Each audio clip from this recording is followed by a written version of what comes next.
Baby షాపింగ్కి వెళ్దామా? నాకు కొంచెం పని ఉంది ఆ తర్వాత వెళ్దాం. The next day. Okay sir, sure. Baby మూవీకైనా తీసుకెళ్ళొచ్చు కదా ప్లీజ్.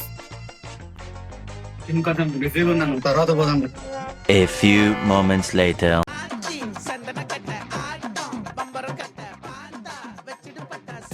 కనీసం పానీపూరికైనా తీసుకెళ్ళొచ్చు కదా.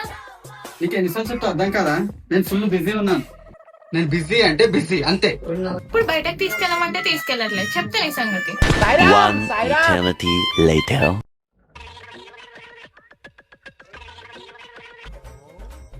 బేబీ మూవీకి వెళ్దాం పదా. నాకు పని ఉంది, నేను రాను.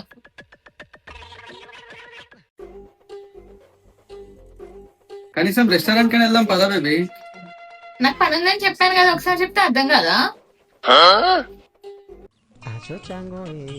బేబీ పానీపూరి కన్నా తీసుకెళ్తాను పదా, ఎందుకంటే వెళ్ళుకుంటావు. నాకు పని ఉందని చెప్పాను కదా, అర్థం కదా, ఒకసారి చెప్తే. నాకు ఇప్పుడు అర్థమైంది, ఇది రివెంజ్ తీసుకుంటుంది. ఒక సారీ చెప్తే అయిపోతుంది కదా, సారీ చెప్పేద్దాం పదా. బేబీ నువ్వు రివెంజ్ తీసుకుంటావు నాకు అర్థమవుతుంది. I'm really sorry.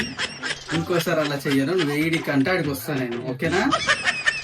ఇప్పుడు అర్థమైందా ఆడవాళ్ళంటే ఏంటో? ముందు ముందు ఇంకా టార్చర్ ఉంటుంది, అవి చూడాలంటే సబ్స్క్రైబ్ చేసుకోండి. అంతేగా.